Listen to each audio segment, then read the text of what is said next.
Começar aqui. Então, bom dia a todos. Deixa eu só lhe apresentar aqui, doutora, só um minutinho, desculpe. Eu lhe dei a palavra aqui e esqueci de apresentar. Bom dia a todos. Nós estamos aqui na oficina profissionalizante com a palestra da doutora Maiara Vieira. Ela é advogada, militante do estado do Piauí e Maranhão, com pós-graduação em trabalho, processo de trabalho, ex-procuradora e ex-coordenadora jurídica da OAB do Piauí, um dos membros fundadores da Constituição e Implantação da Câmara de Mediação e Arbitragem da OAB do Piauí. Então, doutora Maiara, a senhora é muito bem-vinda aqui na nossa turma, na nossa instituição. Agradeço imensamente esse seu tempo que a senhora dedica aqui para nós. E a senhora tem a palavra até às 9h10. Fique à vontade. Então, bom dia a todos. Eu cumprimento a todos os alunos e participantes, em nome do professor Rogério Monteles. Para mim é uma honra participar e poder compartilhar um pouco da minha experiência enquanto advogada, compartilhar minha rotina com vocês que estão iniciando, né, que ainda vão escolher que caminho trilhar, qual a carreira que vão seguir. Então, isso é muito importante. No meu caso, eu não tive essa oportunidade. Vocês estão sendo alunos privilegiados pela oportunidade. Então, falar sobre advocacia é uma coisa que me alegra muito, porque é uma profissão que eu vivo no meu dia a dia, que vivo com muito amor.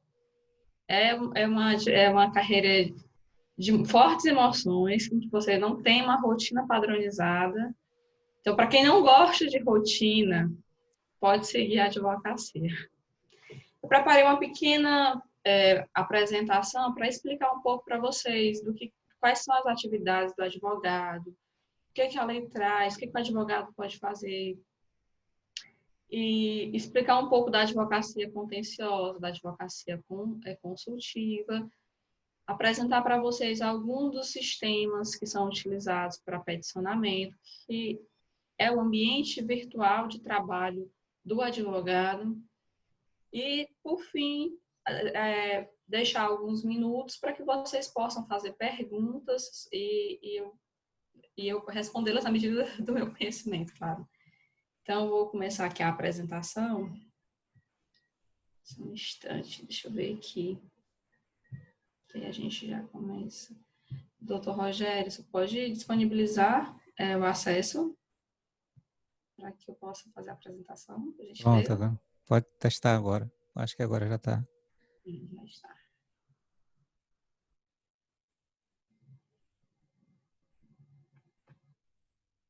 Agora eu quero só fazer a apresentação.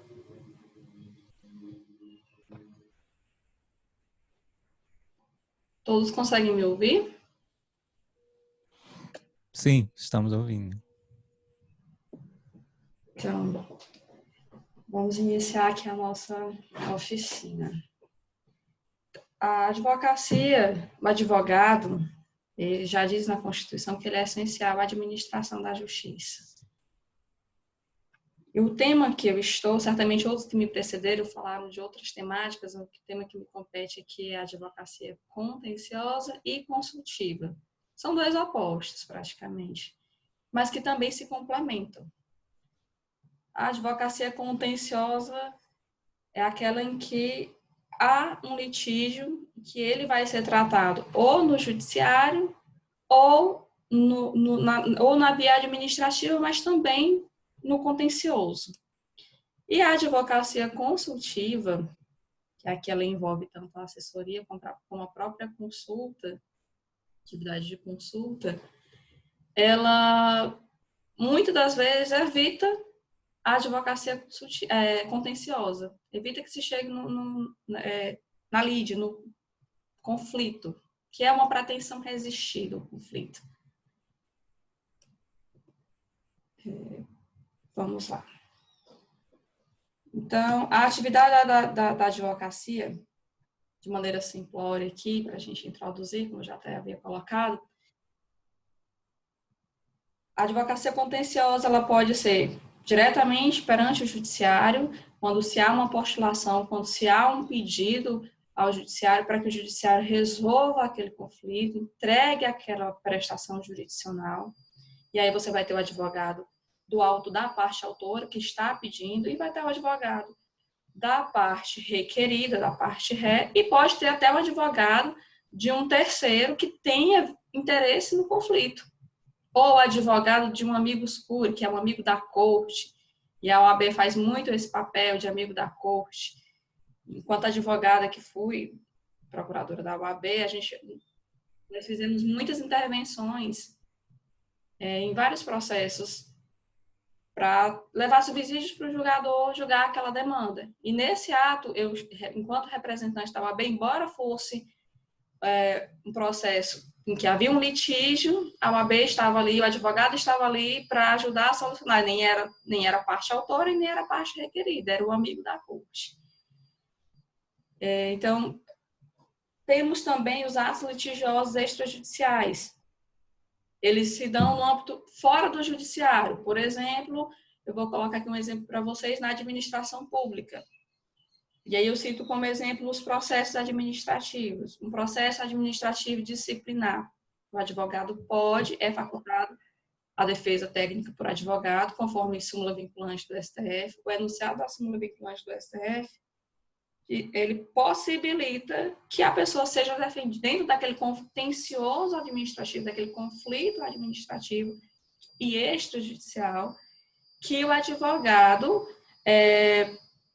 possa exercer seu labor, fazer a defesa técnica do seu constituinte na via administrativa. E temos também atos da advocacia preventiva consultiva. Não necessariamente o cidadão tem um conflito, ou ele ainda não tem certeza se vai precisar entrar no judiciário. E ali ele procura um advogado para fazer a consulta, saber quais são os direitos que lhe cabem e analisar juntamente com o advogado qual a melhor estratégia.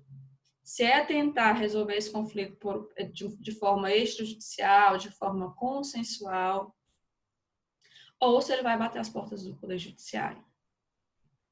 Então, dentro da advocacia contenciosa, no extrajudicial, lembrem-se da súmula vinculante número 5, segundo a qual a falta de defesa técnica por advogado no processo administrativo disciplinar não ofende a Constituição, ou seja, ela é facultativa. Mas não é só no processo administrativo disciplinar que você tem uma advocacia litigiosa dentro da administração pública. Podem existir N postulações, desde que seja fora do judiciário. Em breves palavras, a gente definiu um pouco na prática o que seria a atividade da advocacia. Mas nós vamos agora analisar o que diz o Estatuto da OAB acerca das atividades privativas de advogado, ou seja, atividades que apenas pessoas inscritas na Ordem dos Advogados do Brasil, depois da aprovação do teste da OAB, quais são essas atividades que somente advogado pode postular. E que, se for praticada por qualquer outra pessoa, esses atos são nulos. Além de a pessoa que assim o fizer incorrer no exercício ilegal da profissão. Então, segundo o artigo 1º do Estatuto da Advocacia, que é a Lei 8906, são atividades privativas da advocacia. E aqui você vê o espírito do legislador. Ele começou com a advocacia contenciosa. É o inciso 1º, artigo 1º, inciso 1º. E essa cultura ela tem mudado bastante, mas assim, lá em 1994, a primeira atividade prevista na lei é que, para o advogado, qual é? A postulação a órgão do Poder Judiciário de juizados especiais. E aqui essa palavra qualquer, ela foi objeto de uma ADI, né, no STF. Por quê? Porque também pode haver o jus postulante, ou seja, aquela postulação perante o judiciário sem a necessidade de advogado, que ela ocorre, por exemplo, nos juizados especiais no 1º grau. Também pode ocorrer na parte criminal a impetração de habeas corpus, por exemplo. Então, qualquer pessoa, não necessariamente advogado, pode impetrar um habeas corpus quando qualquer cidadão estiver privado da sua liberdade de ir e vir ou em vias de ter essa liberdade cerceada. Por isso que esse qualquer aqui está marcado. Então, a postulação é pedir ao judiciário, levar ao judiciário aquele conflito. E aí, no segundo momento, no inciso segundo, a lei traz também como atividades privativas do advogado a consultoria, a assessoria e a direção jurídica. Basicamente, a diferença entre consultoria e a assessoria, ela vai se dar porque a assessoria jurídica, ela se dá para auxiliar alguém a tomar uma tomada de decisão. E a consultoria não necessariamente. Em palavras simplórias, é aquela consulta. Eu vou fazer aqui uma comparação simples para vocês compreenderem. Todo mundo vai ao médico, vai consultar o médico, vai ao dentista, seria a consulta do advogado. Só que a gente tem uma diferença, né? Nem todos os colegas cobram por essa consulta. Para explicar, você disponibilizar uma parte do seu tempo para tirar as dúvidas daquela pessoa sobre um determinado assunto. E não necessariamente isso vai gerar um processo judicial. Às vezes a pessoa só quer simplesmente entender se tem direito a determinada situação, se não tem, compreender aquela situação. Na assessoria jurídica, não. Essa assessoria ela se dá basicamente para auxiliar um gestor, alguém, a uma tomada de decisão. E a direção jurídica, ela coordena essas duas atividades. As atividades jurídicas como um todo, né? E a gente vai já trazer para vocês aqui um conceito da doutrina sobre essas definições também.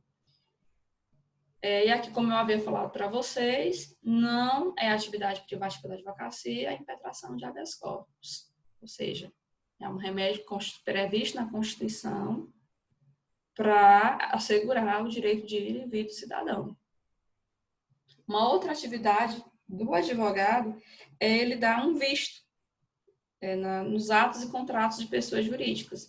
A constituição de pessoas jurídicas, ela se dá com a presença do advogado, ou seja, porque o advogado tem que analisar o estatuto de criação daquela pessoa jurídica, o ato constitutivo daquela pessoa jurídica e assinar junto com as pessoas responsáveis pela constituição daquela pessoa jurídica. E ele responde por esse ato, inclusive.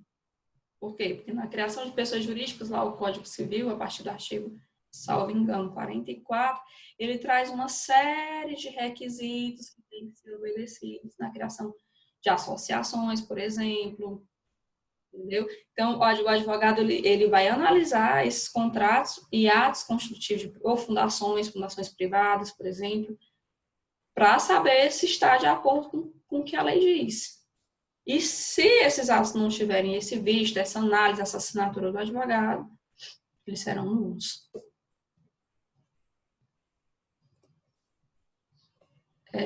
A doutrina de Paulo Lobo, ele fez um livro comentando todo o Estatuto da Advocacia. Dentro da estrutura do sistema OAB, é um dos doutrinadores mais requisitados, mais citados, quando o assunto é Estatuto da Ordem dos Advogados do Brasil. Ele traz a definição dos três atos que eu coloquei antes para vocês, que estavam no artigo 1º, inciso 2º do Estatuto, né? Segundo Paulo Lobo, e aí eu peço licença aqui para fazer aqui a leitura para vocês, para melhor entendimento, a assessoria jurídica se perfaz auxiliando quem deve tomar decisões. Eu, Maiara, já fui assessora jurídica também. Em 2013, iniciando aí minha jornada na advocacia, eu fui assessora jurídica na Secretaria Municipal, na Secretaria de Saúde do município de Timon. E lá eu assessorava nos processos de licitação, na elaboração de parecer para tomada de decisões. No final da licitação, quando a licitação estava pronta para saber se o gestor iria ou não homologar aquele procedimento e assinar aquele contrato, ou na imposição de notificações e imposição de multas para quem descumprisse aquele contrato. Então, o trabalho da assessoria jurídica, eu coloco isso porque já o desenvolvi, é nesse sentido, de levar elementos que permitam o gestor, no caso da administração pública, a tomar uma decisão conforme a lei. Eu também exerci essa segunda atividade aqui de direção jurídica, quando fui coordenadora da OAB. E eu estou colocando isso prático para melhor entendimento. Então, a direção jurídica, ela tem o significado de administrar, gerir, coordenar, definir diretrizes de serviços jurídicos. É o coordenador. Mas, assim, na verdade, enquanto coordenadora, ou seja, na direção jurídica da instituição, da OAB, e também procuradora, eu não fazia só a direção, fazia as duas coisas. Mas tem essa diretriz mesmo de coordenar, que além de prestar o serviço de procuradora, fazer a coordenação de todo o setor. Na época éramos 5.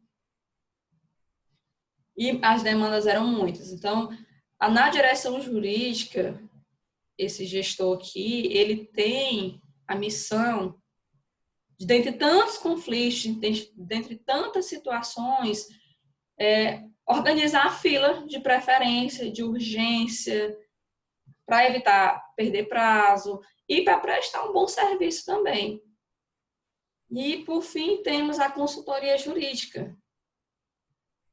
E a principal diferença, como eu coloquei para vocês, dela para a assessoria jurídica, é a questão da tomada de decisões. A consultoria jurídica é a consulta ao advogado. E no conceito que Paulo Lobo traz, ela não pode ser prestada como oferta ao público de modo impessoal. Isso influi até na própria publicidade do advogado.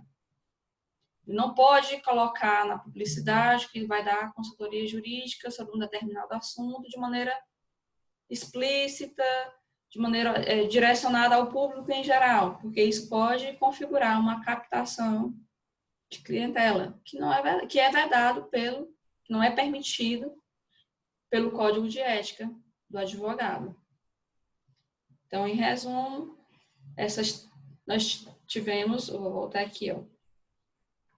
No inciso 1º, nós temos a advocacia contenciosa, e nesse inciso 2º, basicamente nas atividades de consultoria, a consultoria ela é genuinamente uma advocacia consultiva. A assessoria jurídica e direção, como eu coloquei para vocês, elas tanto fazem parte da advocacia contenciosa quanto da advocacia consultiva.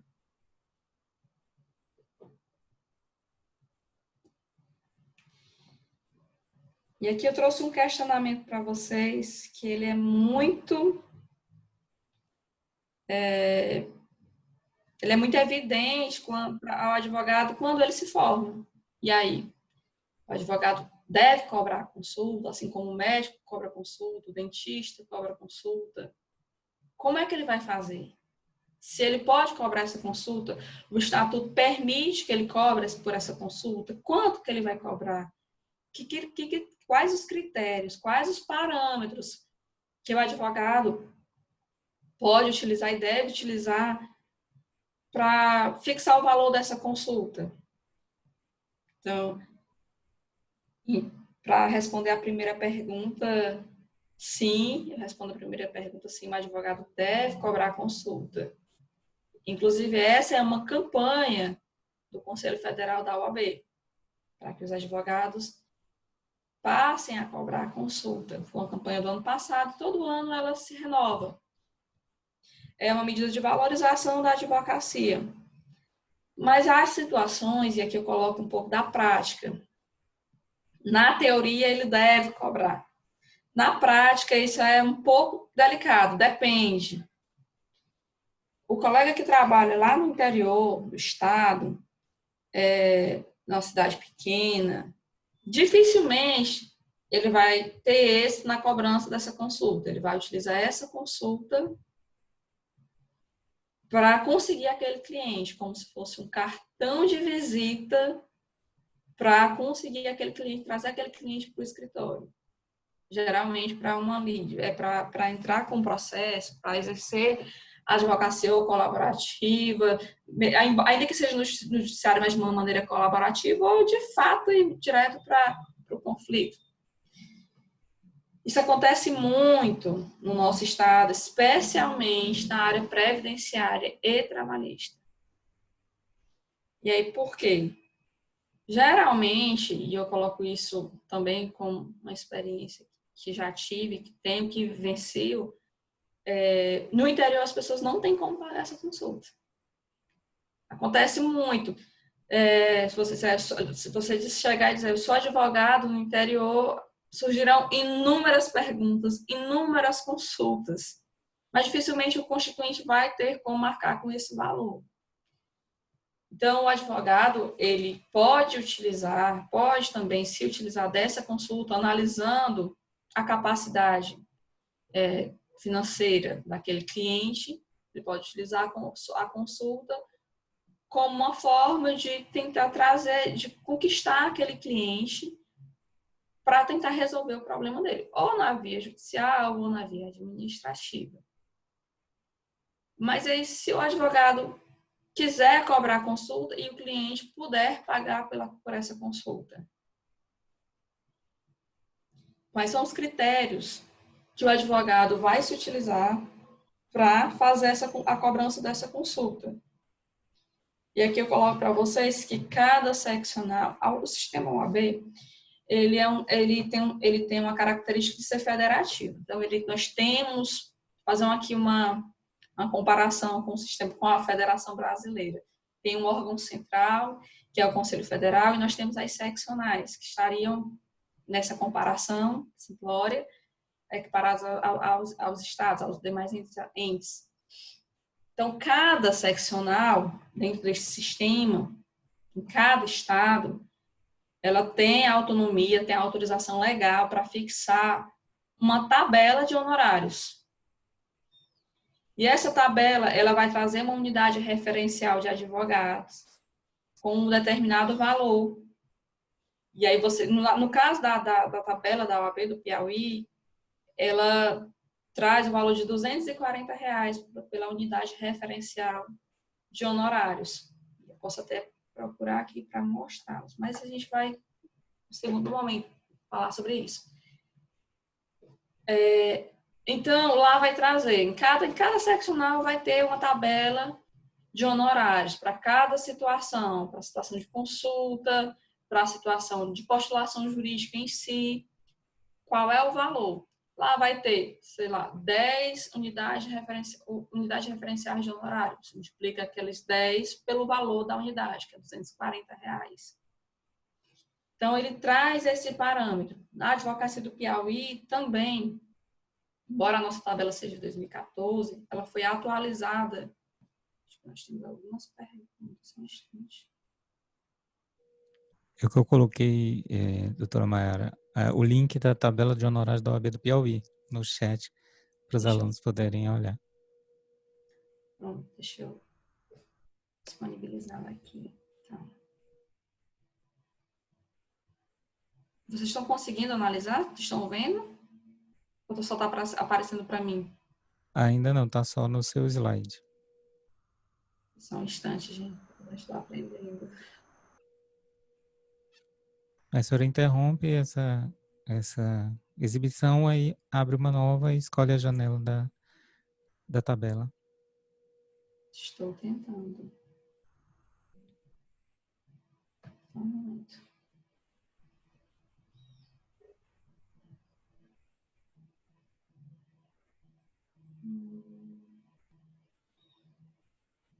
Já está aparecendo para vocês?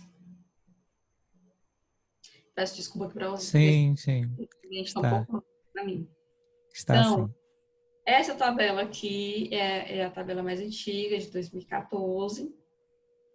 Eu já abri aqui para vocês. E ela foi atualizada com referência, com relação aos honorários previdenciários e honorários de advocacia de correspondência. Eu vou abrir e vou explicar aqui cada um para vocês. Agora eu vou interromper novamente, né? Tá, estamos vendo. Aqui já estamos.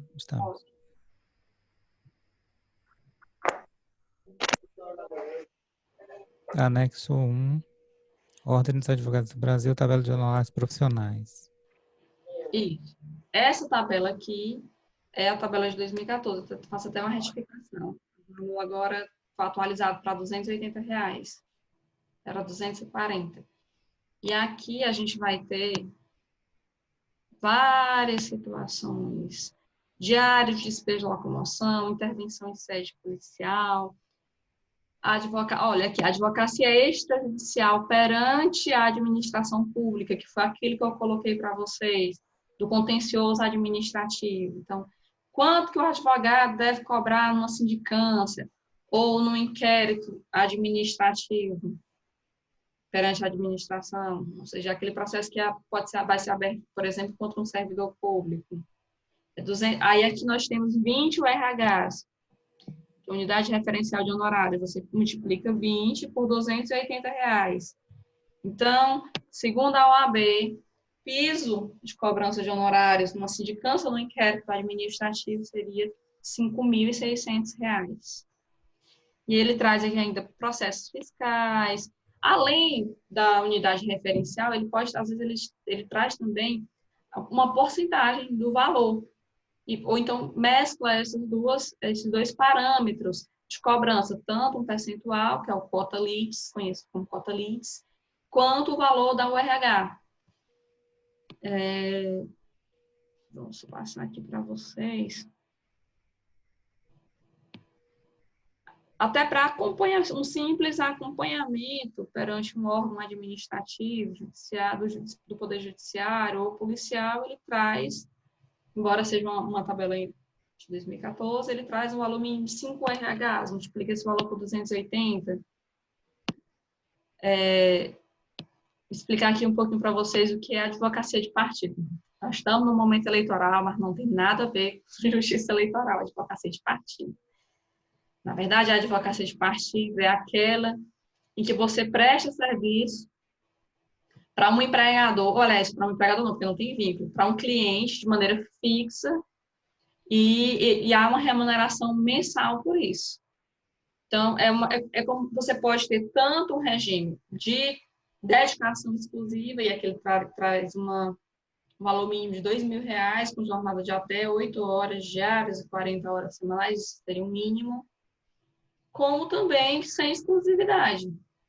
Esse aqui é o valor mínimo. Então, quando você tem um cliente, você resolve todas as causas, problemas, consultas daquele cliente, isso é conhecido como se fosse uma advocacia de partido. E essa advocacia de partido não gera, em regra, vínculo empregatício. Quando há uma exclusividade, pode gerar um vínculo advocatício, mas desde que esteja respeitado esse valor mínimo aqui e as disposições do Estatuto e do Código de Ética. Mas não necessariamente vai gerar um vínculo empregatício. Aqui, advocacia judicial de primeira instância. E ela separa por área, né? A advocacia civil, no comércio, ele vai trazendo os tipos de ações. Essa primeira tabela aqui, ela é voltada mais para a advocacia contenciosa, judicial e o administrativa. E aí vocês observem que ele está trazendo ação de rito ordinário, quanto é que o advogado deve cobrar no final para resolver o problema, 20% do valor real da causa ou sobre o proveito econômico pleiteado, ou que advier ao cliente, o que o cliente receber. E esse valor de 20% tem que ser um mínimo de 40 URHs.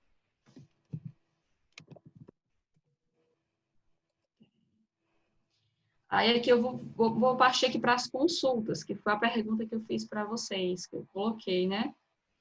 Dentro das diligências.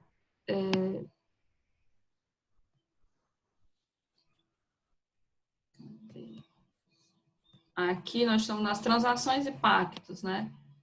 a realização de um contrato, uma consultoria ou uma assessoria para firmar um contrato. Por exemplo, você pode sim contratar um advogado e deve contratar um advogado para ter essa assessoria na tomada dessa decisão de assinar um determinado contrato, porque o contrato, em regra, né, mas a gente faz lei entre as partes, embora ele possa ser revisto naquelas hipóteses legais, principalmente nesse contexto de pandemia.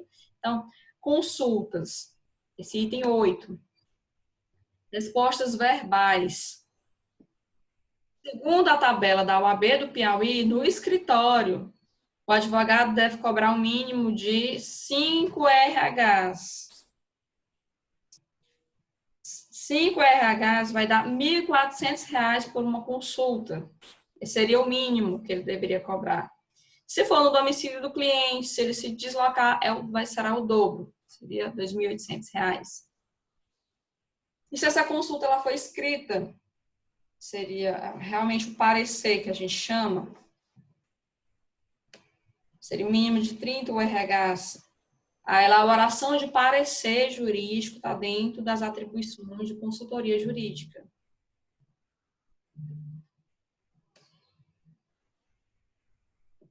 Respostas escritas e consultas. Não necessariamente um parecer mais simples, né? Não necessariamente um parecer complexo, mas se você precisar colocar isso no papel, o mínimo também vai ser de 5 RHs. Então, hoje, esse é um parâmetro trazido pela Ordem dos Advogados do Brasil, seccional do Piauí. Mas cada seccional traz uma previsão diferente. Esses valores da tabela, gente, é um valor mínimo. Porque também, segundo o nosso código de ética, o advogado não pode realizar um trabalho 100% pro bono. E até para realizar o trabalho pro bono, ou seja, o que é o trabalho pro bono? Ou seja, sem cobrar honorários, sem a cobrança de honorários, tem requisitos. Pode ser feito tanto por pessoas físicas como jurídicas, mas desde que esteja presente a hipossuficiência, que pode ser financeira, que pode ser alguma outra hipossuficiência naquele momento que impossibilite o cliente de pagar esses honorários. Mas tem que ser algo pontual, sob pena de o advogado responder por isso, porque seria uma captação ilícita de clientela. Prestar prestação de serviço gratuito, sem cobrar, como se fosse uma forma de fazer propaganda. Então, isso não é permitido, se isso for usual. Mas você utilizar a consulta como aquele cartão de visita para conseguir aquele cliente, eventualmente para entrar com a ação previdenciária, pedir um benefício por incapacidade permanente ou temporária, isso não é vedado. Aqui temos outras tabelas. Deixa eu ver aqui. Eu vou aqui colocar para vocês a tabela de honorários previdenciários. Vou explicar um pouco para vocês. Estão conseguindo ver, professor? Está visível? Sim, sim. Resolução 13/2016. Dispõe sobre a tabela de honorários profissionais para a advocacia. Então, essas resoluções, tanto a primeira que eu mostrei para vocês como essa, são os critérios fixados pela OAB do Piauí para a cobrança de honorários, tanto no contencioso quanto na advocacia consultiva. E aqui ele vai, os honorários profissionais para a advocacia previdenciária deverão ser estabelecidos pelo valor mínimo de... Ele vai enumerando aqui os benefícios e o mínimo que o advogado deve cobrar. Na aposentadoria por idade, 6 parcelas. Na aposentadoria por tempo de contribuição, 6 parcelas. Além dessas parcelas aqui, se tiver recurso, eu vou colocar aqui embaixo para vocês observarem, vai ter que pagar também um percentual sobre as parcelas vencidas. Então, qualquer desses benefícios, aposentadoria por idade, tempo de contribuição, invalidez, aposentadoria especial, pensão por morte, auxílio-doença acidentário, restabelecimento de LOAS, benefício assistencial, seria 6 parcelas do benefício.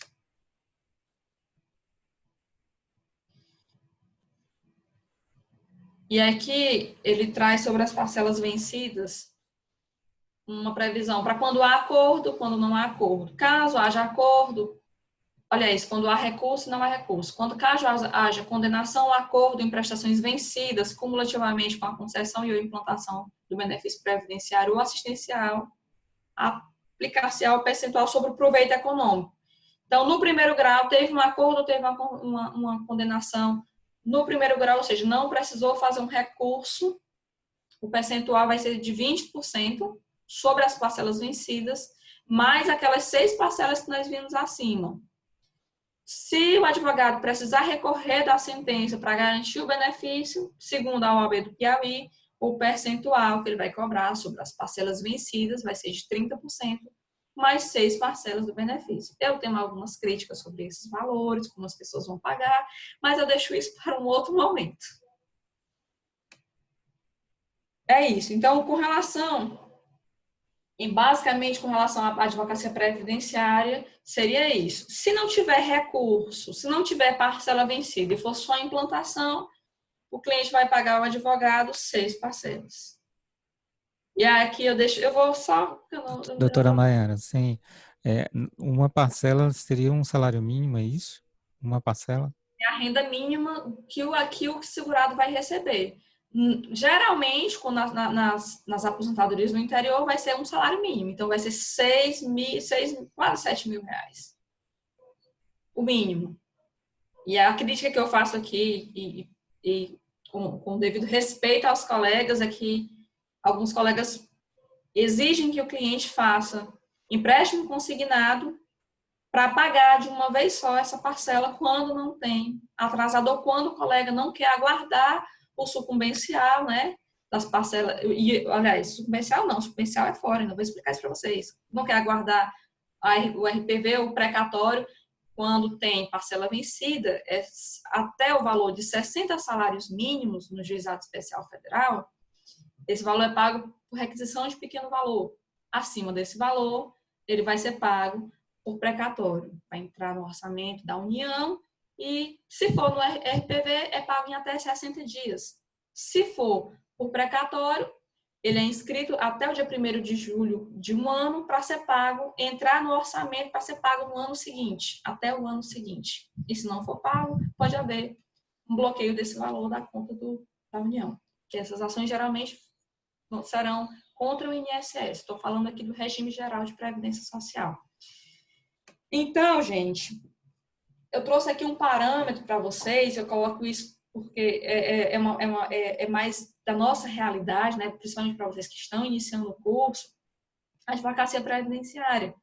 Então, nós vimos que a tabela de honorários da OAB traz um mínimo para cobrança de consulta, e na advocacia consultiva, quando você precisa ir ao judiciário, entrar com a ação, fazer uma audiência e aguardar aquela sentença, para a advocacia previdenciária, o mínimo que o advogado deve cobrar no Piauí seriam essas 6 parcelas, quando só da implantação. Se existir parcelas vencidas, Maiara, o que são essas parcelas vencidas? O segurado fez um requerimento administrativo para o INSS, e hoje isso é feito no sistema Meu INSS, e essa ferramenta possibilita que o próprio segurado faça esse pedido, ou também com o auxílio do advogado, e aqui a gente vai ter uma advocacia administrativa, ele vai solicitar aquele benefício. Se aquele benefício for negado, for indeferido, e a pessoa tiver realmente direito, e aí o advogado vai ter que, ou ele interpõe um recurso perante o INSS, um recurso inominado, que seria um recurso ordinário, para a junta, ou ele pode ir direto para o judiciário. Por quê, gente? Porque o STF decidiu que para você bater as portas do judiciário, na advocacia previdenciária, você precisa ter um indeferimento no administrativo. Você não pode simplesmente chegar, isso inclusive é uma política para evitar os conflitos no Poder Judiciário, diminuir o número de processos. Né? Você não pode chegar simplesmente e dizer, olha, eu quero minha aposentadoria e vou direto para a Justiça. Contrato a Maiara, Maiara, entre na Justiça pedindo minha aposentadoria por invalidez. Se não tiver uma negativa, um indeferimento na via administrativa, seu processo vai ser arquivado, porque faltou um pressuposto processual, que é essa decisão administrativa que vai ser analisada pelo Poder Judiciário.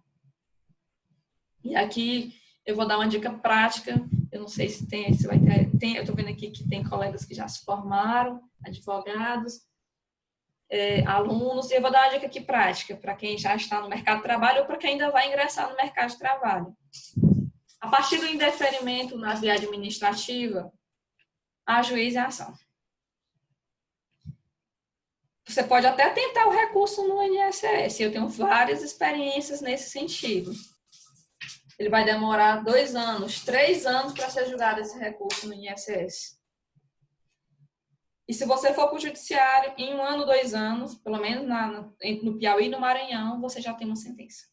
Por quê, gente? Porque a pessoa que precisa de um benefício da Previdência Social, pelo regime geral, isso é muito claro lá no interior, a pessoa que realmente está precisando daquele benefício para ontem. Eu já fiz um teste com alguns clientes. Eu tanto recorri primeiro fiz o recurso administrativo e peguei aquela decisão de indeferimento e também ingressei no judiciário. Com 6 meses eu tinha uma sentença. 3 anos depois foi pautado. E quando foi pautado, que eu recebi a intimação, eu desisti e apresentei a sentença. Olha, eu desisti porque eu já consegui meu benefício na via judicial. E aí não foi julgado. Então, essa é uma dica prática. Infelizmente, o julgamento de recurso no INSS demora bastante. E como é que se dá esse pagamento? Já coloquei para vocês. Não é necessariamente essas 6 parcelas, você vai cobrar de uma vez. Alguns colegas pedem para que o segurado, que o cliente faça empréstimo. Eu não concordo, porque ele vai fazer um empréstimo de 7 mil, de 8 mil e vai pagar 16. Uma pessoa que já está precisando desse benefício.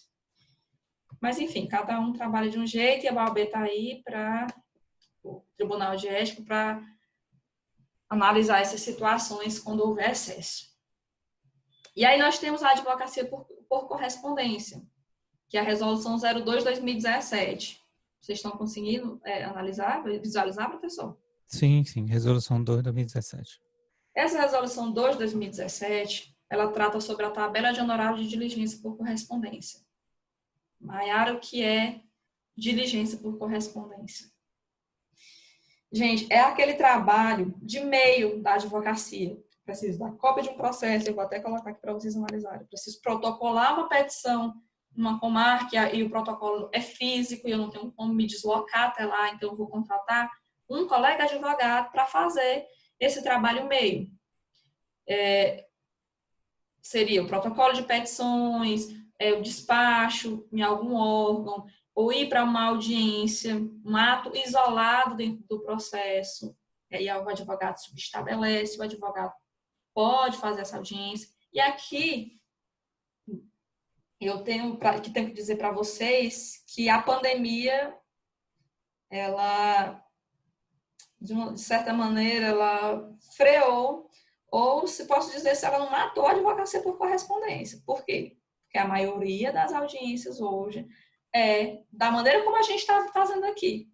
Pelo computador, pelo Zoom, pelo Google Meet, enfim, por essas plataformas que você pode estar na sua casa, no seu escritório e realizar uma audiência em São Paulo. Mês passado eu realizei uma audiência criminal de acidente de trânsito, audiência inaugural, em Bertioga. E eu estava no meu escritório, em Timon. Meu cliente, que era de Barra da Alcântara, mas estava em Altos, eu digo, não, venha para cá, para Timon, que é melhor. Porque ele não entende de tecnologia, né?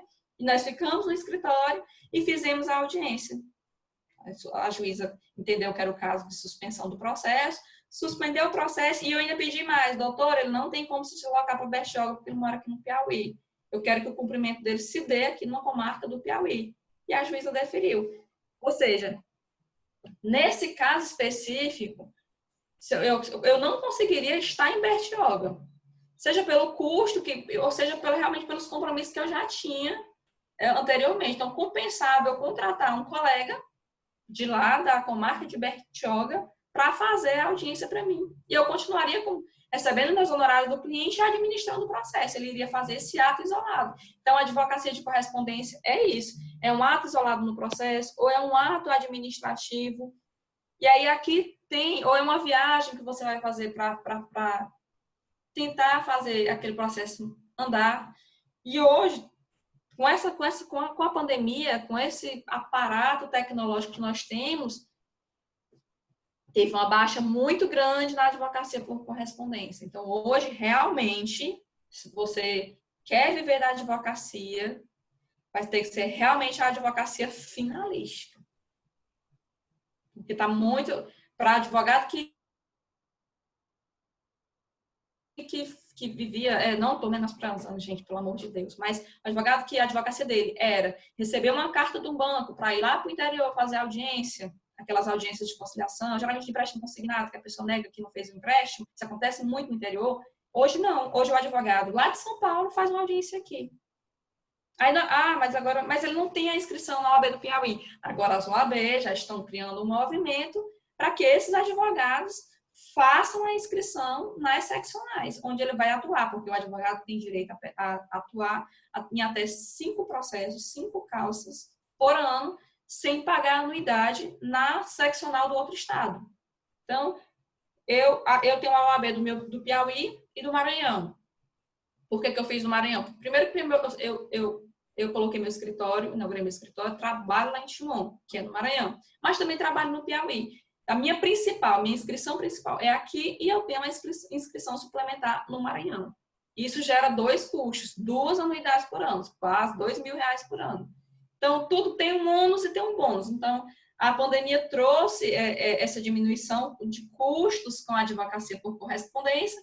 Por outro lado, agora a OAB está se movimentando para que os advogados sejam obrigados a tirar a OAB em cada seccional. Então, esses são os parâmetros de cobrança da advocacia por correspondência, que ela auxilia geralmente as duas, tanto a advocacia contenciosa quanto a advocacia administrativa, não contenciosa, consultiva. Doutora Maiara, essa mensalidade que a senhora falou, da anuidade, ela é paga de que forma? Todo mês o advogado paga ou quando ele tira a carteira? Como é que ele paga essa anuidade?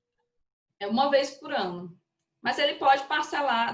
Cada OAB, ela disciplina a cobrança, né? No mês de janeiro, o conselho da OAB, os conselheiros se reúnem, aí eles fixam o valor da anuidade para aquele ano e a forma de pagamento. Então, é uma vez por ano. Geralmente, quem paga à vista tem um desconto, ou ele pode parcelar e pagar por mês. Mas é um valor fixo que seria pago uma vez por ano. Por questão de facilitação de pagamento, em razão especialmente da capacidade financeira e econômica dos advogados, nesse momento, a OAB ela lança vários programas de parcelamento, de concessão de desconto, de juros e multa. Mas em cada seccional é um valor fixo por ano que tem que se pagar. E doutora, se ele não pagar, ele está proibido de advogar? Como é que funciona isso? Boa pergunta, professor Rogério. Até o ano passado, aliás, final do ano passado, início desse ano, essa questão estava em discussão no Supremo Tribunal Federal. Por quê? Porque a OAB, para obrigar o advogado a pagar a anuidade, ele abriu um processo disciplinar no Tribunal de Ética e Disciplina, porque tem uma previsão na lei que diz que é uma falta ética disciplinar o advogado não pagar a anuidade. Certo? Então, a OAB entrava com processo disciplinar de ofício contra esses advogados que estavam com anuidade sem pagamento, em atraso, em inadimplemento. E aí, quando o advogado recebia a notificação, ele ia lá, parcelava ou pagava, para poder advogar e não ter a penalidade de suspensão do exercício profissional. Antes mesmo dessa decisão, gente, eu peço licença para beber aqui uma água, só um instante. Fique à vontade, doutora. Essas questão de anuidade é muito delicado, né? Porque é um valor que o advogado tem que pagar para poder trabalhar, né? Exatamente. E aí a gente também não tem uma prestação de contas disso. Mas se a gente for puxar, doutor Rogério, são muitos assuntos. Mas, em resumo, antes da decisão do Supremo, a OAB se utilizava desse mecanismo para cobrar a anuidade. O Supremo foi lá e disse, não é assim. Você está usando de meios indiretos para a cobrança de tributo, porque a anuidade é um tributo. Então, você não pode fazer isso. É ilegal, é inconstitucional a previsão da lei de você abrir um processo administrativo disciplinar para forçar o advogado, por via indireta, a pagar esse tributo. Então, hoje, se o advogado não pagar, ele pode ficar com, sim, algum benefício da OAB, por exemplo, conseguir assistir uma palestra de graça, algum benefício que ela traga para os associados. Mas o exercício profissional, ele permanece intocável. Ele pode exercer a profissão. O advogado não vai ter a suspensão da sua OAB porque não pagou a anuidade. Agora, gente, é claro, o sistema OAB ele se mantém, além da renda do exame de ordem, ele se mantém das anuidades dos advogados. E aí também existe uma outra ação que questiona tanto em controle concentrado, ou seja, no STF, quanto no Piauí também, a OAB do Piauí também tem uma ação no TRF que questiona a questão da prestação de contas desses valores recebidos. Hoje, a OAB ela não é obrigada a prestar contas para ninguém, só para os advogados, mas não tem um controle externo, um controle que é realizado, por exemplo, pelo Tribunal de Contas da União, com relação a recursos federais, ou controle realizado pelos Tribunais de Contas dos Estados, com relação aos recursos não federais, recursos dos entes do Estado e do município. Então, essa questão também está em análise nos tribunais. Mas hoje a OAB não é obrigada a prestar contas para o Tribunal de Contas da União. E eu vou até ver se eu consigo. Eu tinha aqui no meu WhatsApp essa decisão da suspensão, só para eu passar aqui para vocês. Deixa eu ver se eu localizo bem aqui o número. Eu até mandei para um colega que estava sendo questionado. Eu digo, meu amigo, não pode mais não. Eu já bati nessa tecla há muito tempo. Enquanto a senhora procura aí, coloquei no chat uma notícia do Conjur que fala exatamente o que a senhora disse, que os conselhos de classe não podem suspender o membro, né, por falta de pagamento, por inadimplemento. Eu achei aqui. Foi um recurso extraordinário, em controle concentrado, né, julgado pelo plenário. O recurso extraordinário 64, 78, 85, tema de repercussão geral 732, foi fixada a seguinte tese. É inconstitucional a suspensão realizada por Conselho de Fiscalização Profissional do Exercício Laboral de seus inscritos por inadimplência de anuidades, pois a medida consiste em sanção política em matéria tributária. Ou seja, hoje não se pode mais cobrar anuidade pela via indireta do processo no Tribunal de Ética e Disciplina. Ah, Maiara, e qual é a via direta? O que o OAB pode fazer? Pode fazer uma cobrança extrajudicial ou ela pode ajuizar a execução fiscal na Justiça Federal. E aí a lei traz aquela limitação de até 4 anuidades vencidas, de 4 anuidades vencidas, para poder ajuizar. Por que tem essa limitação também? Para que não tenha um processo com valor de R$1.000. Nós temos quantos advogados? E isso iria sobrecarregar o Poder Judiciário. Então, aguarda-se 4 anuidades vencidas, a partir de 5 já começa a prescrição. Então, com 4 anuidades, ajuiza a execução fiscal e cobra do advogado, que é a maneira correta de se fazer. E aí eu vou voltar aqui para a nossa apresentação e depois eu respondo as perguntas de vocês no chat. Então, nós já respondemos, né? Então, o advogado, ele deve cobrar consulta sempre que possível, sim. Agora vai depender da capacidade financeira do cliente. Você pode incluir o valor da consulta também no êxito. Olha, não vou lhe cobrar a consulta, mas a gente vai entrar com a ação na justiça e no final o valor que eu vou lhe cobrar é tanto de honorários contratuais pelo serviço que vou prestar e vou incluir aqui o valor da consulta também nesse valor. E aí você recomendo, faça um contrato escrito. Porque o cliente é o melhor amigo do advogado quando é para entrar com a ação. Na hora de pagar os honorários, nem sempre essa relação permanece ligada. E aí os parâmetros são as tabelas que nós vimos aqui. Nós vimos as tabelas da OAB do Piauí. Tanto para a advocacia consultiva, que nós analisamos, quanto para a advocacia contenciosa, quando precisa entrar na justiça. Eu tinha colocado aqui essa previsão do artigo 2º para vocês, que também, esse artigo 2º é uma previsão também que está na Constituição. Doutora, porque a gente ainda está vendo a tabela, Ah, aí tá. tem que interromper essa da tabela e abrir nova compartilhamento. Deixa eu ver. Pronto, Pronto, vocês estão estamos vendo? vendo agora. Sim. Aqui a gente continua no Estatuto da Advocacia e da OAB. Nós vimos o artigo 1º, né, quais são as atividades do advogado. Estamos vendo agora o artigo 2º, que ele traz que o advogado é indispensável à administração da justiça. É a mesma previsão lá do artigo 133 da Constituição Federal. E eu trouxe as duas, tanto os dois parágrafos, eles são muito importantes. Então, o que diz o parágrafo 1º do artigo 2º? No seu ministério privado, o advogado presta serviço público e exerce função social. Principalmente o advogado que trabalha com ética, que presta um bom serviço. Eu só tenho a admirar esses profissionais. E além de serviço público, qual é a função social que ele exerce? No âmbito previdenciário, que eu mostrei para vocês, isso é imenso, gente. Você conseguir fazer justiça no caso concreto para aquela pessoa é um prazer que honorário nenhum paga. Não tem. Eu tive uma situação de, não vou falar nomes para preservar a questão do cliente, mas na advocacia previdenciária, de um pedido de LOAS, um benefício assistencial, que ele tanto é para pessoas que, para pessoa idosa, na partir de 65 anos, quanto para pessoa com deficiência. Esse meu cliente, eu pedi o LOAS porque ele ainda não tinha inscrição no regime geral de previdência social, ele ainda não tinha trabalhado de carteira assinada. E ele descobriu que tinha HIV, tinha AIDS. Você ser portador do vírus do HIV e ter a doença ativa no interior, gente, tem um estigma muito grande.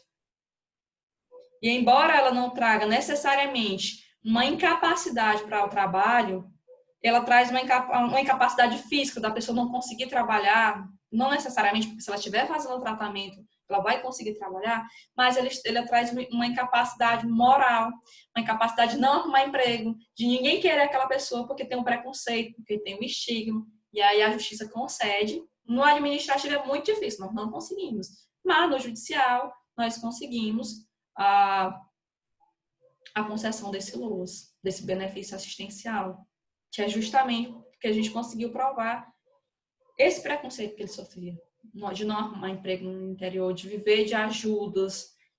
Então, no LOAS, o que acontece? Tem uma perícia médica que vai verificar se realmente aquela pessoa é portadora daquela doença que gera incapacidade, e aí o perito diz, olha, realmente ele tem HIV, mas ele não está incapaz para o trabalho. Ele está bom, ele está apto para o trabalho.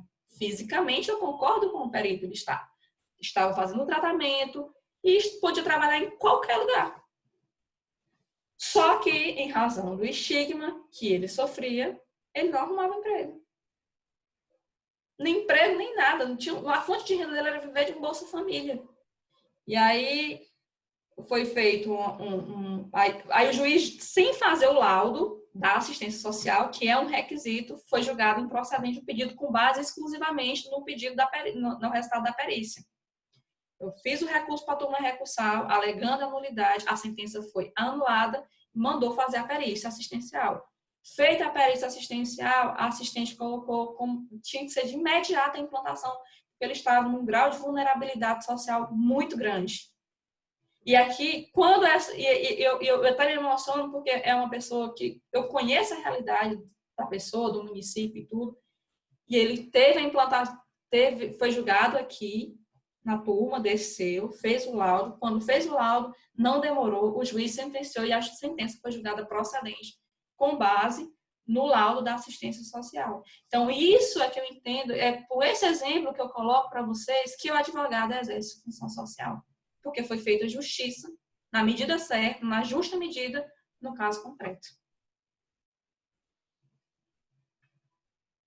Ele ainda vai receber, né? Eu ainda vou receber os meus honorários quando ele receber as parcelas vencidas. Estou aguardando ainda. Não recebemos ainda os honorários, as parcelas vencidas. Eu combinei com ele, como ele realmente é uma pessoa de grande vulnerabilidade, combinei de receber ao final, quando saísse o que a gente chama no interior, né, o atrasado, ou seja, as parcelas vencidas. Já estou trabalhando para que a gente receba logo. E aí o parágrafo 2º, gente, traz a previsão da advocacia contenciosa. Ele traz expressamente, ó, no processo judicial, o advogado contribui na postulação de decisão favorável ao seu constituinte, ao convencimento do julgador, e seus atos constituem munus públicos. Então, não só aqui nós estamos trazendo a previsão da advocacia contenciosa no Poder Judiciário, mas a gente já viu que também há o contencioso administrativo. E essa postulação tanto pode ser quando você é o autor da ação ou quando você é advogado do autor, quando você é o advogado do requerido. A intenção é levar ao conhecimento do julgador todas as premissas para que o seu constituinte tenha uma decisão favorável. Ou julgando procedente aquele pedido, ou seja, o pedido foi deferido, foi aceito, ou quando você é advogado do autor, ou postulando por uma decisão favorável no sentido daquele pedido ser julgado improcedente, ou seja, que aquela ação não tenha êxito. E aqui eu só fiz a questão de marcar aqui para vocês, porque hoje a situação está mudando. Tem várias políticas públicas no sentido de se ter uma advocacia mais colaborativa, de se evitar mais o judiciário, de tentar a composição por outros meios, pela mediação, pela arbitragem, pela conciliação.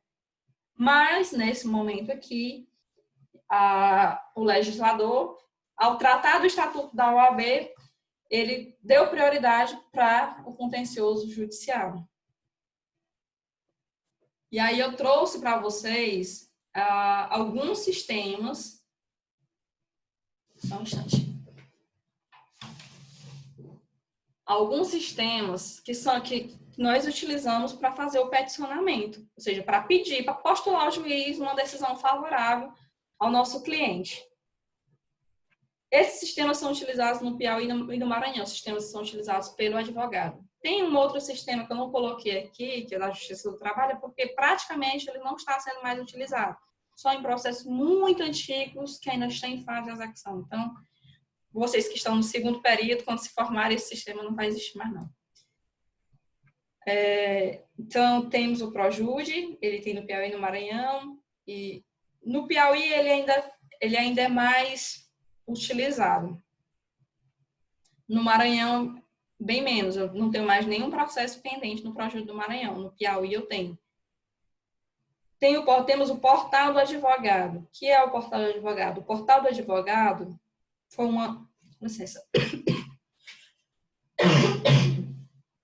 Gente, desculpa, só um instante.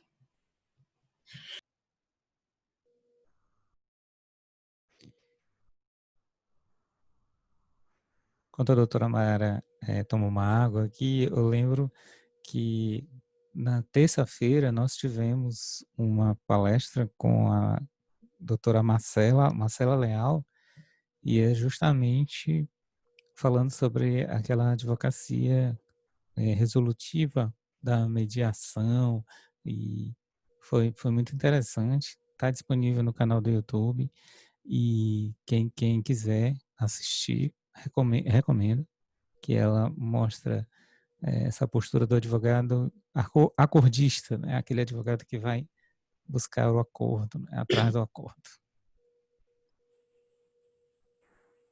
Olha, eu estou dando aqui essa palestra sobre a advocacia contenciosa. Gosto muito, mas sempre que possível eu prefiro o acordo também, viu? Só para esclarecer. Então, nós temos aqui esses sistemas. É um ambiente de trabalho virtual do advogado, gente. É o meio pelo qual o advogado vai levar a pretensão do seu cliente ao Poder Judiciário, para que ela seja analisada. O portal do advogado, ele foi um sistema, eu vou tentar abrir aqui para vocês, espera aí.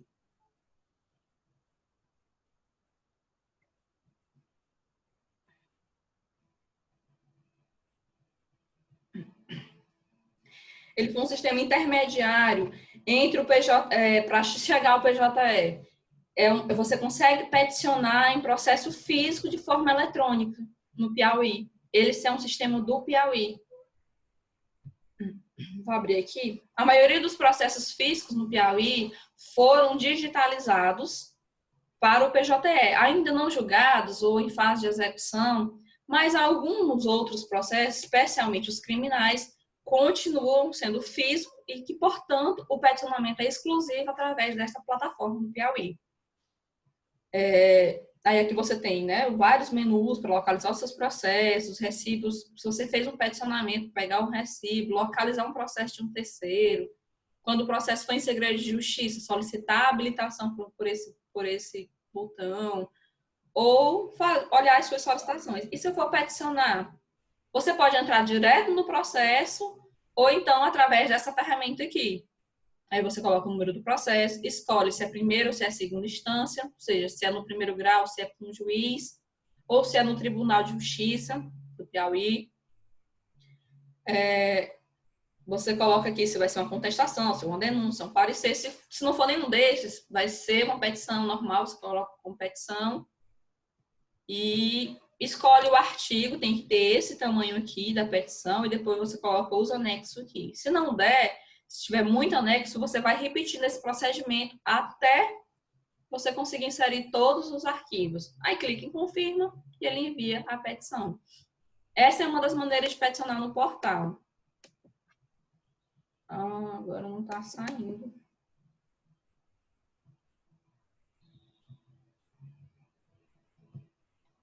Deixa eu ver se ele sai, ó. Foi inválido porque eu não escolhi nenhum processo. Agora, eu vou procurar bem que algum outro processo que seja público para mostrar para vocês, para entrar no processo, como é que você faria a petição. Deixa eu ver algum que esteja aqui. Pronto, esse bem aqui, ó, na comarca de Barrandu.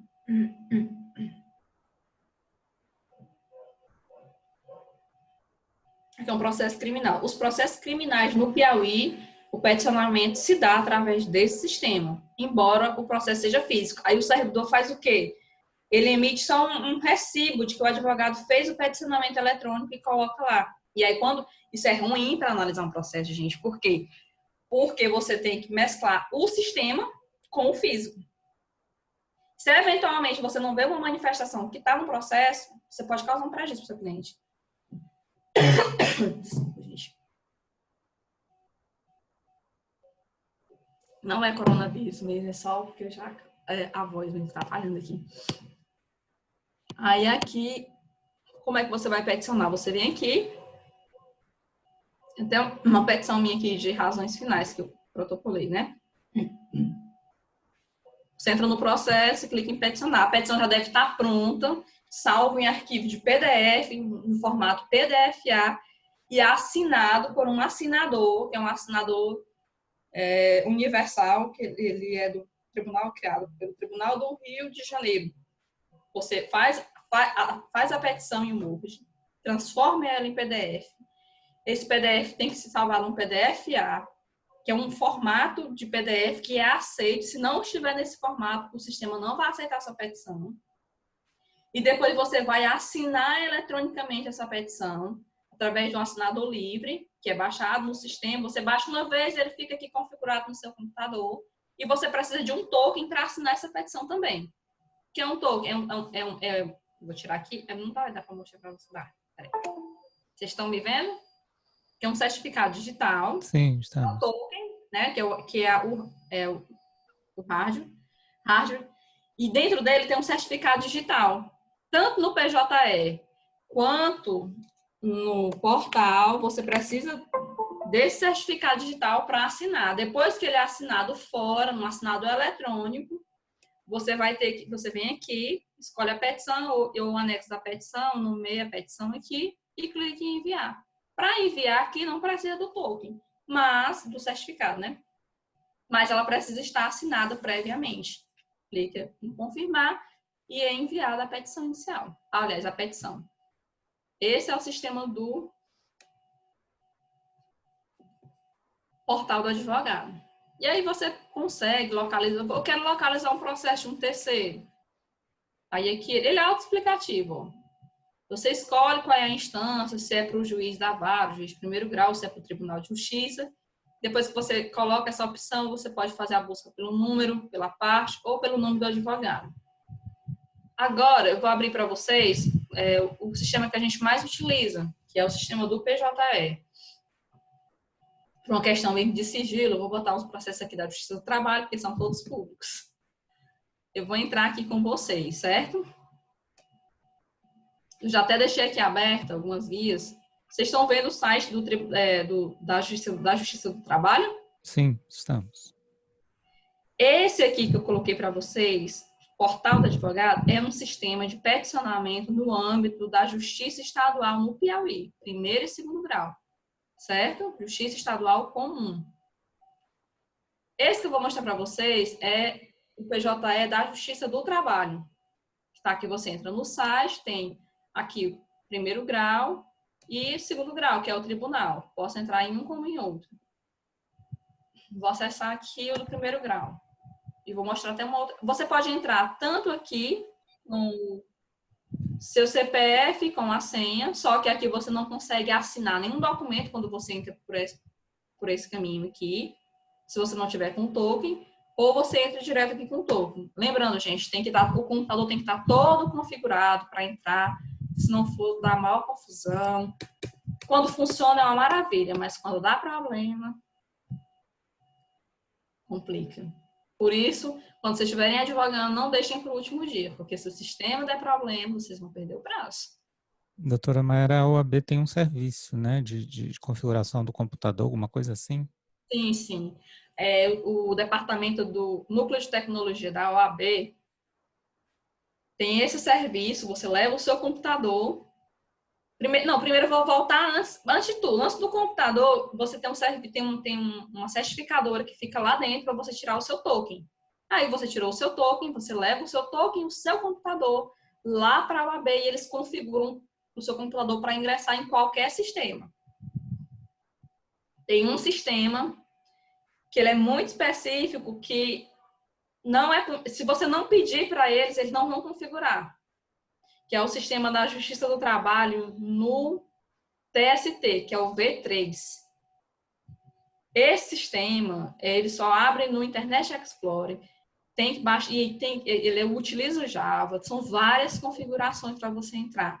Mas, assim, de início, a OAB ela configura em todos os sistemas para você peticionar. Esses mais específicos, se você tiver a necessidade, você vai lá, pede e eles também fazem.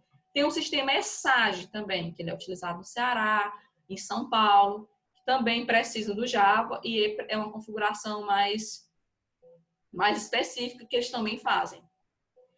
Esse serviço é cobrado, doutora, pela OAB? Esse valor é um serviço que é prestado por meio da anuidade que você paga. Ele não é cobrado de você chegar lá para fazer, ele não é cobrado. Mas não é grátis porque ele está incluso nos serviços que são prestados através da anuidade. Então, a anuidade serve para manter, por exemplo, esse sistema. Olha, esse serviço e outro serviço. E aí o advogado, hoje, que está inadimplente, não consegue acessar esse serviço, por exemplo. É um serviço de excelência, posso dizer para vocês. E é essencial ao advogado. Aí aqui, ó, eu coloquei aqui para vocês o PJE da Justiça do Trabalho, no primeiro grau. Tá aqui o meu nome. Como eu também trabalho para um município, como procurador de município, ele traz as duas opções. Esses processos aqui são os meus, Mayara, enquanto advogada privada. Mas se eu quiser acessar os processos da Procuradoria de Barra da Alcântara, basta colocar aqui e aí ele já me dá a interface do sistema da Procuradoria. E só vai aparecer os processos da Procuradoria. Eu quero ver quantos processos eu tenho. Aí eu venho aqui e ele vai me dar aqui os processos. Geral. Se eu quiser, por exemplo, ver os agrupadores. Essa ferramenta, para mim, ela é muito importante. Ela funciona como se fosse uma agenda. Por quê? ele vai dizer, ó, expedientes respondidos nos últimos dias, nenhum. Vou começar de baixo para cima. Processo sem audiências designadas, 3. Ciência nos últimos 3 dias sem prazo, tem um processo. Inclusive teve peticionamento, né? Prazo findou nos últimos 10 dias. Aí ele vai dizendo quais são os prazos que findaram nos últimos 10 dias. Comunicações confirmadas e dentro do prazo. Que esse é o principal, esse realmente é a agenda. Aqui eu vou fazer um parêntese para vocês, que é muito importante para o início da advocacia. Então, antes de iniciar, a OAB, ela dá para o jovem advogado um curso chamado, agora eu esqueci o nome do curso. Iniciação à advocacia. Também é um serviço que é ofertado aos advogados, principalmente para os advogados iniciantes. O curso de iniciação à advocacia, ele vai ensinar tudo isso aqui. De como acessar o processo, de como contar os prazos, como é que funciona o sistema em cada justiça. E aqui é importante, gente, porque no Maranhão, e eu posso já abrir uma caixa aqui do Maranhão, PJ do Maranhão para vocês, o prazo hoje, no primeiro e no segundo grau, ele se inicia com a publicação do diário. Traz essa parte aqui. Então, o prazo se inicia com a publicação no Diário de Justiça.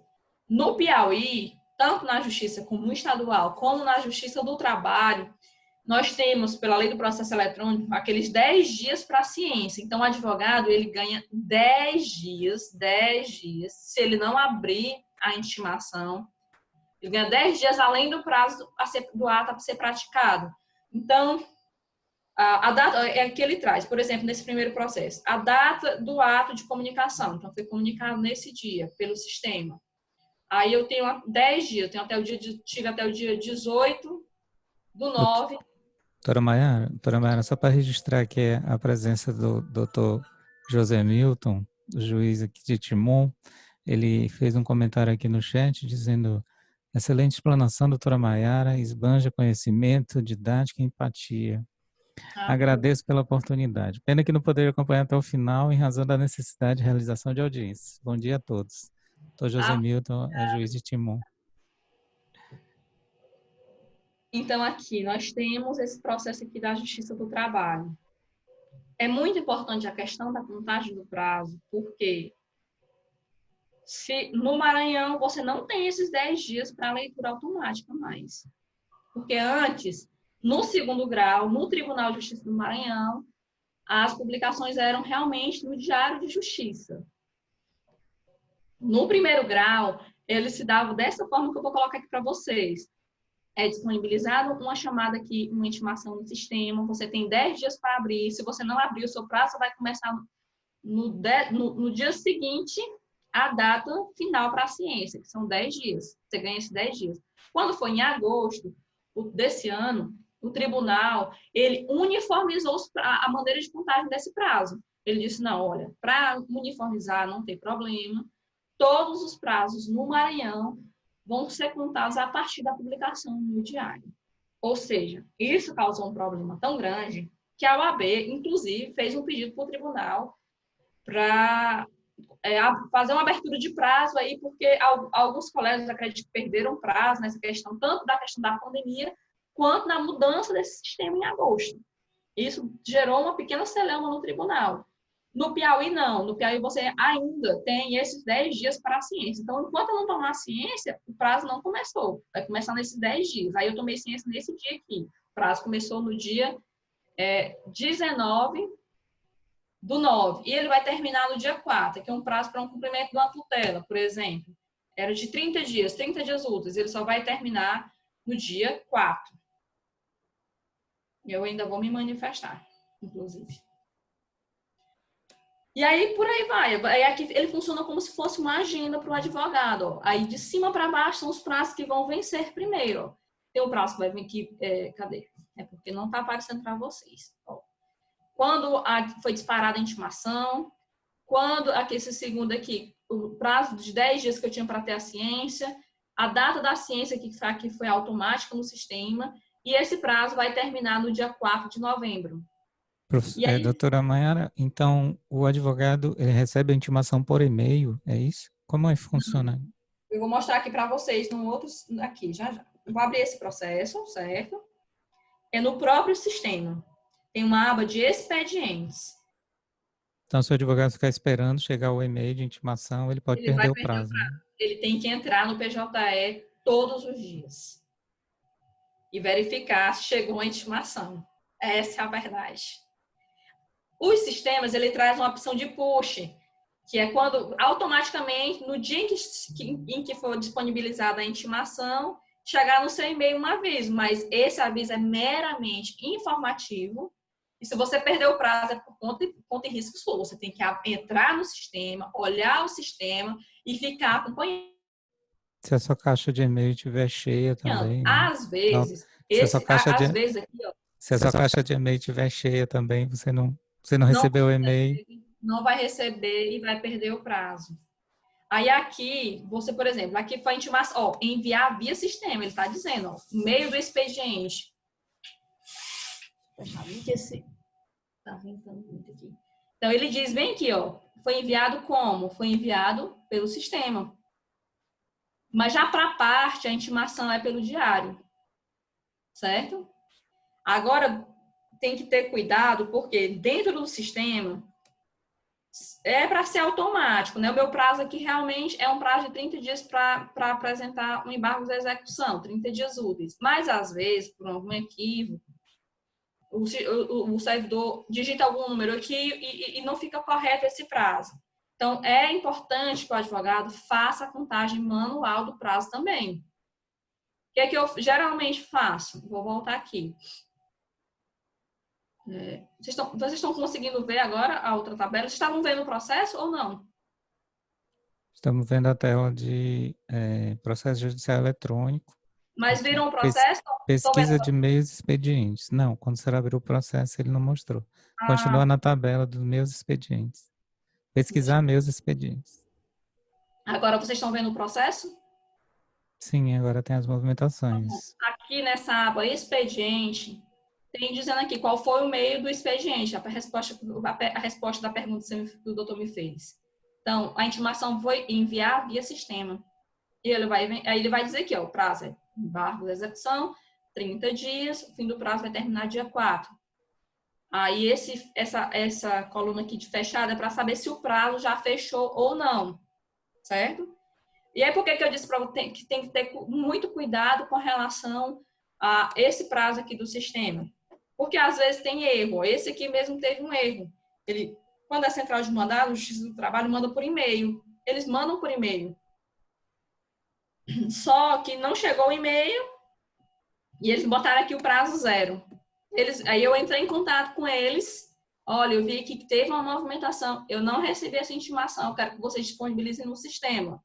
Aí eles disponibilizaram com o prazo correto aqui de 30 dias. Aí para peticionar, o peticionamento vai ser aqui, em anexar petições. Na Justiça do O prazo é muito importante para o advogado, né, doutora? Vive de prazo. O advogado vive de prazo. O advogado não tem vida, ele tem prazo. Aí aqui, olha, você tem a opção de colocar, digitando na caixinha, né, dizendo qual é o tipo de petição, se é um acordo, para advogado acordista e tal, ele coloca aqui o acordo, bota a descrição no acordo e ele digita a petição, digita no Word, só copia para cá. E depois que ele salvar, que ele gravar, ele vai incluir os anexos e embaixo vai ter uma ferramenta para ele assinar. Ele vai abrir uma caixinha e ele digita a senha e o processo vai estar peticionado. Mas ele também pode usar essa ferramenta aqui de enviar somente por o PDF. Ele adiciona todos os PDFs aqui, por exemplo, se eu quiser. Ele coloca aqui um PDF, escolhe todos, nomeia e envia. Eu geralmente prefiro esse, mas ultimamente está dando erro na hora de colocar a petição inicial. Aí eu venho aqui na caixinha, coloco assim, ela digita, ó, eu boto só assim, em anexo, né, petição e documentos em anexo. Então, doutor Rogério, Sou contra o juiz quando verificar que o advogado botou em anexo e utilizou essa ferramenta de baixo para colocar a petição inicial, é porque o sistema está dando erro. Ele não está aceitando a petição. Mesmo a petição estando em formato PDFA, que é o formato aceito aqui pelo sistema, ele não reconhece esse arquivo. Esse arquivo da petição inicial, a gente coloca aqui em anexo e nos anexos colocar as petições e os documentos. Pode anexar vídeo também, doutora? Vídeo, áudio, gravação. Imagem, tudo. Você pode colocar qualquer coisa. Eu vou gravar bem aqui, mas eu não vou salvar. Só para mostrar aqui para vocês. Espera aí. Eu não vou peticionar, vou só botar bem aqui. Aí eu salvo. Aí ele vem aqui, ó, para eu adicionar. É porque nesse daqui não está aparecendo. Mas no Maranhão e nos outros PJs, ele aparece o formato da mídia, mas pode ser áudio, pode ser foto, pode ser PDF, pode ser MP3, vídeo, tudo.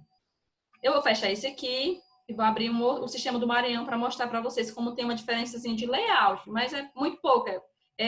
A lógica é a mesma. Depois que você adiciona aqui os arquivos, né, você grava, clica nesse botãozinho aqui e clica em assinar. Aí ele vai entrar direto no sistema, certo? Vou apagar aqui porque eu ainda não respondi esse expediente, não. Doutora, e quanto custa esse token para o advogado comprar? A OAB dá esse token? Não, gente, a vida do advogado iniciante ela é difícil, porque você já tem que começar pagando uma anuidade, pagando para se inscrever. Nessa inscrição você já antecipa a sua anuidade e ainda tem que pagar um token e ter um computador. Então, você que vai pagar. É o advogado que vai pagar.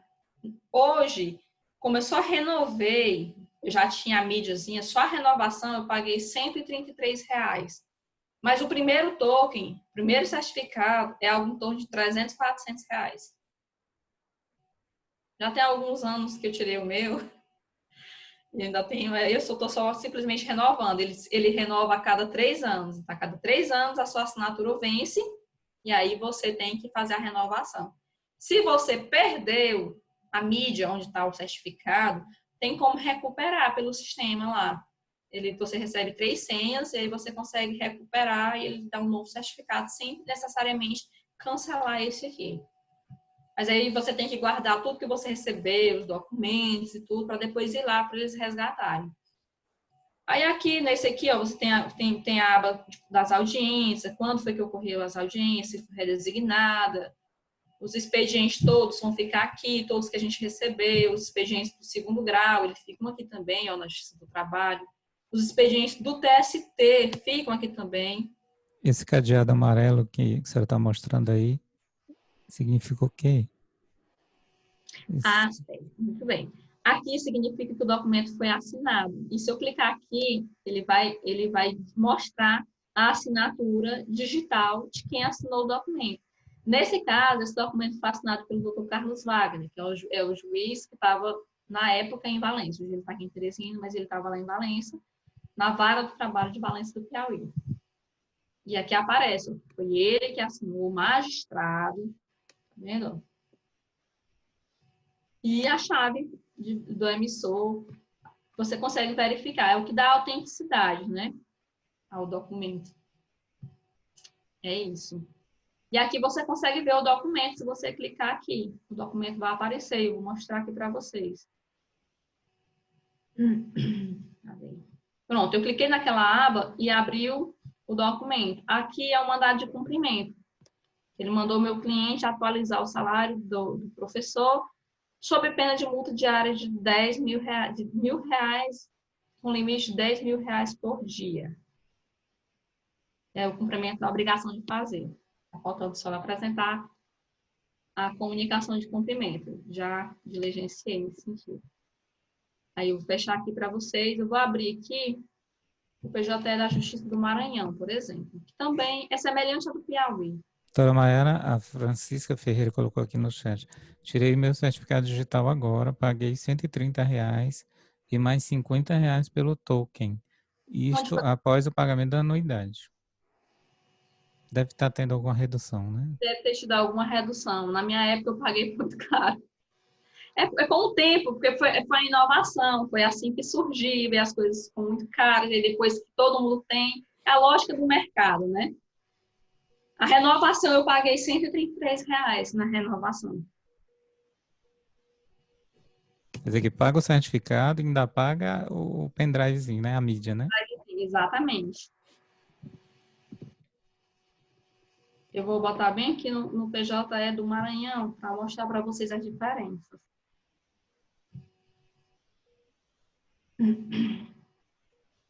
E essa primeira anuidade da OAB está inclusa tanto a taxa de inscrição dos serviços de inscrição quanto a anuidade. E porque eles colocam de maneira genérica como anuidade. Deixa eu procurar aqui, que eu abri agora aqui do Maranhão para mostrar para vocês.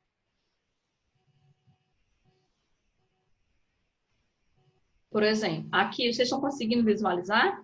Sim, sim. Painel do advogado. Aqui é o PJE da Justiça do Maranhão, primeiro grau. Maiara Vieira da Silva, meu nome, é a minha caixa. Acesso via certificado, que é o certificado digital.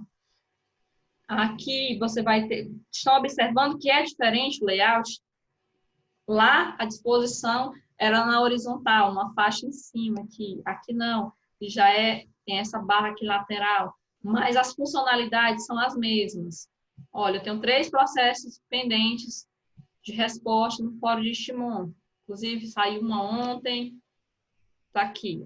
Então, as minhas intimações, elas vão ficar aqui. Se eu quiser tomar ciência, eu aperto aqui nessa chavinha, certo? Eu já posso até tomar ciência, porque aqui, ó, como eu falei para vocês, foi enviado para o diário no dia 28, ou seja, antes de ontem, e foi publicado ontem. Eu já até recebi essa intimação. Por isso, eu vou abrir aqui com vocês, para vocês verificarem. Nos outros PJEs do Piauí, da Justiça Federal, se vocês acionarem esse botãozinho aqui, o prazo de vocês já vai começar a correr. Eu vou abrir aqui, porque aqui a minha publicação foi pelo diário. Então, o prazo foi publicado dia 28, aliás, enviado para o diário no dia 28. Foi publicado ontem, o meu prazo começa hoje. Aí eu vou abrir aqui. Olha. Você está prestes a tomar ciência deste expediente. Ao fazer isso, o sistema começará a contar o prazo para a resposta. Deseja continuar?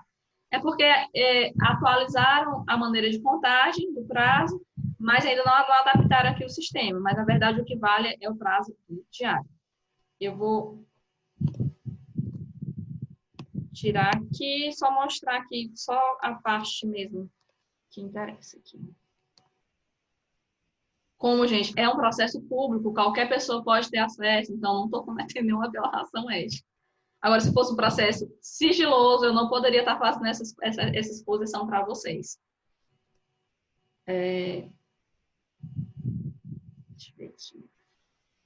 Pronto, eu abri o expediente e aqui vai estar aqui o despacho juntado pelo servidor no dia 28, né? E o despacho da juíza com uma determinação. É isso. Aqui eu não tomei ciência por aqui, porque a ciência foi pelo diário.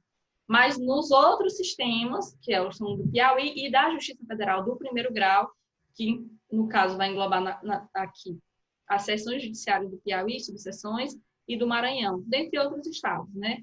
Acho que vocês ainda vão estudar a composição dos tribunais. E aí aqui tem esse despacho. Eu vou entrar no processo agora para mostrar para vocês. Deixa eu ver. Doutora Maiara, essa intimação pelo diário, ela chega no e-mail também? Como é que funciona? É um outro custo que o advogado tem. Tem um serviço de tipo clipping, alguma coisa assim? A OAB também, deixa eu só fechar bem aqui.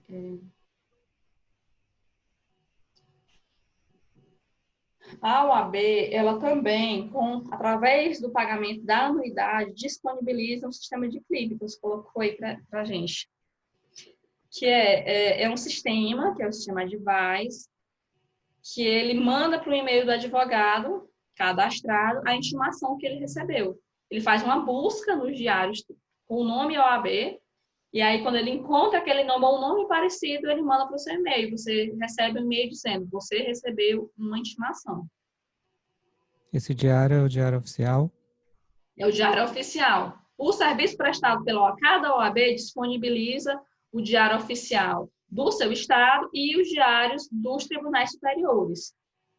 No meu caso, como eu advogo em mais de um estado, por uma questão, eu vou mostrar aqui para vocês o meu que eu pago. Por uma questão de uniformizar mesmo as minhas intimações, eu resolvi pagar e para ter esse serviço num lugar só. Porque senão o advogado ia ter que ler vários diários, né? De vários Não existe tribunais. esse sistema, você teria que ter uma pessoa no seu escritório para ficar lendo os diários, pesquisando para saber se apareceu o nome. E por incrível que pareça, quando eu comecei a estagiar em 2009, isso acontecia no escritório que eu trabalhava. A secretária, ela imprimia todos e ia olhando, ia marcando com marca-texto as intimações. Para ver como evoluiu, né? Ela evoluiu bastante. O peticionamento seria da mesma forma. Eu vou só no mesmo processo que eu coloquei aqui para vocês. Vocês viram que saiu aqui a caixinha, mas eu já tinha tomado ciência pelo diário, né? Aí, o que eu faria? Aqui. Ó, ele certificou. Certifico. Nesta data foi remetido publicação para o diário, dia 28.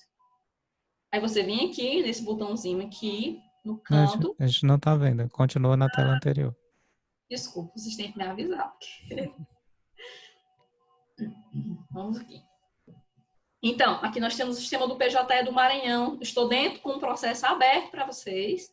Aqui, no lado esquerdo, nós temos as movimentações do processo. Todas as movimentações, estão vendo? Ó, à medida que você vai passando, a data aqui em cima vai mudando. O processo é um processo bem antigo, um processo de 2017.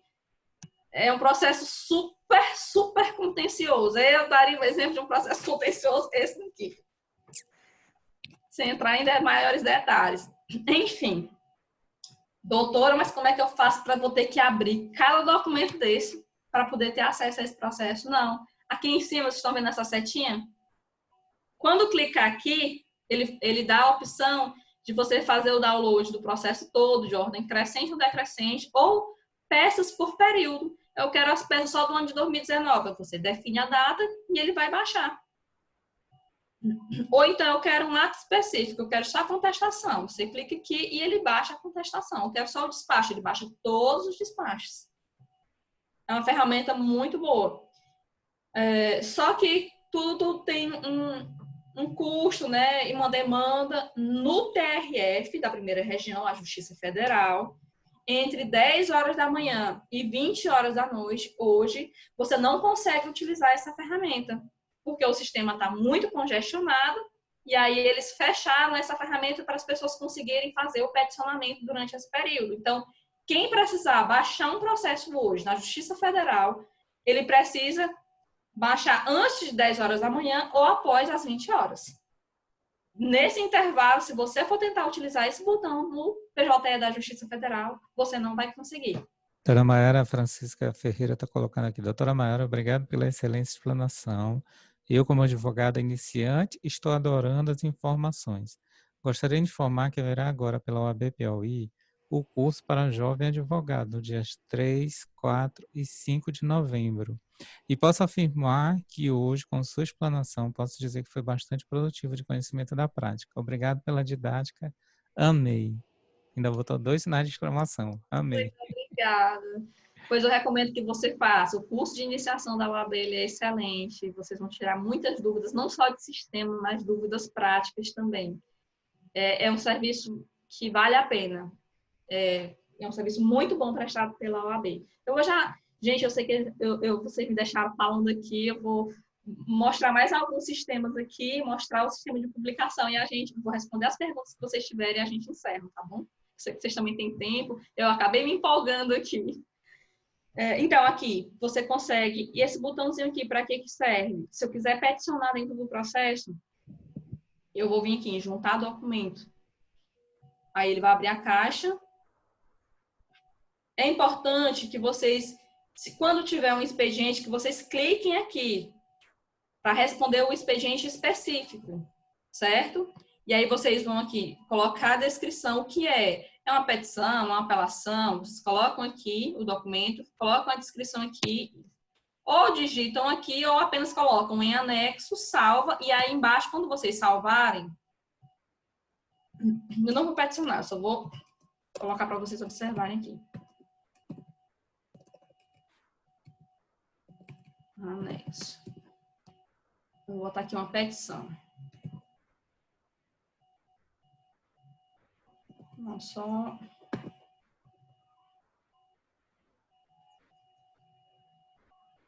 Pode ser qualquer um aqui, eu vou botar só a petição mesmo. Aí você salva aqui. Aí, ó, documento gravado com sucesso. Aí aqui você vai conseguir adicionar todos os documentos. Aí depois que você adiciona os documentos, você vai ter a opção de você vai renomear aquele documento. No final você salva e assina. Diferente do PJE da Justiça do Trabalho, aqui nesse aqui ele coloca quais são as mídias que são aceitas. Por exemplo, nesse PJE da Justiça do Maranhão, ele aceita áudio de até 10 MB. Ele aceita imagem de até 10 MB. Todos eles, todos os arquivos, áudio, vídeo, e aí ele traz vários formatos, MP3, MPEG, PDF. Então, o tamanho de cada arquivo vai ser de 10 MB. Ah, Mayara, mas meu arquivo tem 11 megas. O que é que eu vou fazer agora? Você vai ter que comprimir esse PDF. Ah, e como é que você comprime? Na internet tem várias ferramentas. Eu indico uma, que é o I Love PDF. Lá você consegue comprimir esse documento e ele fica com a qualidade boa e com o tamanho que você consegue inserir aqui no sistema. Vou fechar aqui para vocês. Doutora Mayara, alguns alunos já têm que ir por outros compromissos, e aí eu estou colocando aqui no chat o formulário de registro de frequência para quem desejar ter o certificado, registro da presença, e aí no certificado, no formulário tem um item que é a palavra-chave, que a senhora vai informar agora, e aí a senhora informa uma palavra-chave, pode ser qualquer palavra que a senhora quiser. Aí os alunos preenchem colocando essa palavra que a senhora vai falar lá no formulário. Vocês estão vendo a apresentação ou não? Só para eu concluir aqui. Não, só a senhora mesmo. Peraí. Eu utilizo muito o Google Meet e aí eu ainda estou me acostumando com o Zoom. Só para encerrar aqui. A gente encerra.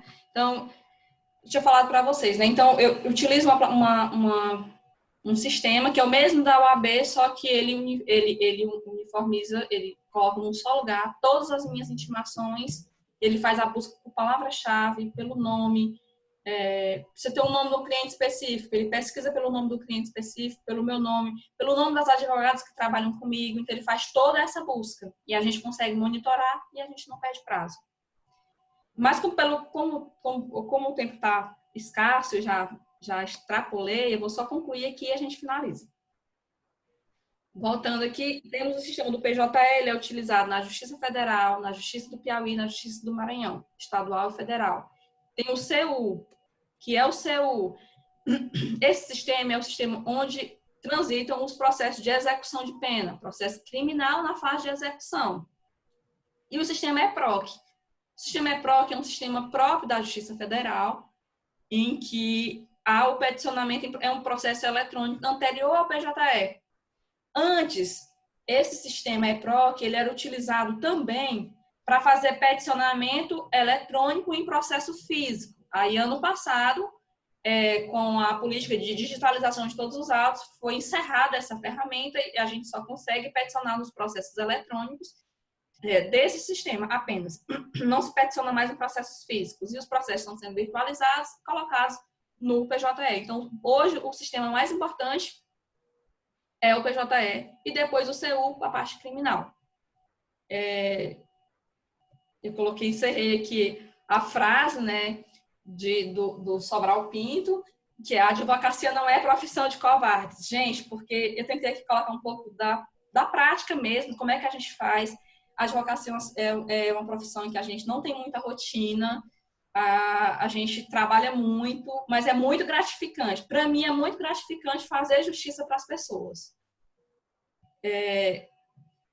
E não tem rotina por quê? Porque, como o doutor Rogério colocou, a gente recebe as atualizações do sistema, por exemplo, quando você está inscrito no seu push, você não tem um processo, teve uma movimentação, aquelas movimentações informativas, elas chegam 10 horas da noite, você está deitado para dormir. Eu levanto, quando é um processo importante, abro o computador e vou ver o que foi que o juiz despachou. Se é uma coisa urgente, eu vou madrugar aqui nessa cadeira enquanto não fizer o prazo para protocolar. Então, assim, às vezes eu estou programado para dormir. Chegou a movimentação, eu acordo e vou trabalhar. Eu nem acordo, eu levanto e vou trabalhar. Inclusive, essa é uma pauta que eu gostaria de levar para a OAB, para que colocassem isso, levasse aos tribunais de justiça, aos TRFs, ao CNJ como um todo, para que as atualizações sejam feitas na manhã seguinte, às 8 horas da manhã, que é o horário em que começa o expediente no tribunal, para que o advogado consiga pelo menos dormir, porque senão a gente não vai conseguir trabalhar no dia seguinte. Eu estou colocando coisas práticas, porque em razão dessas colocações, dessas críticas, que as coisas vão evoluindo. Mas eu sou feliz na minha profissão.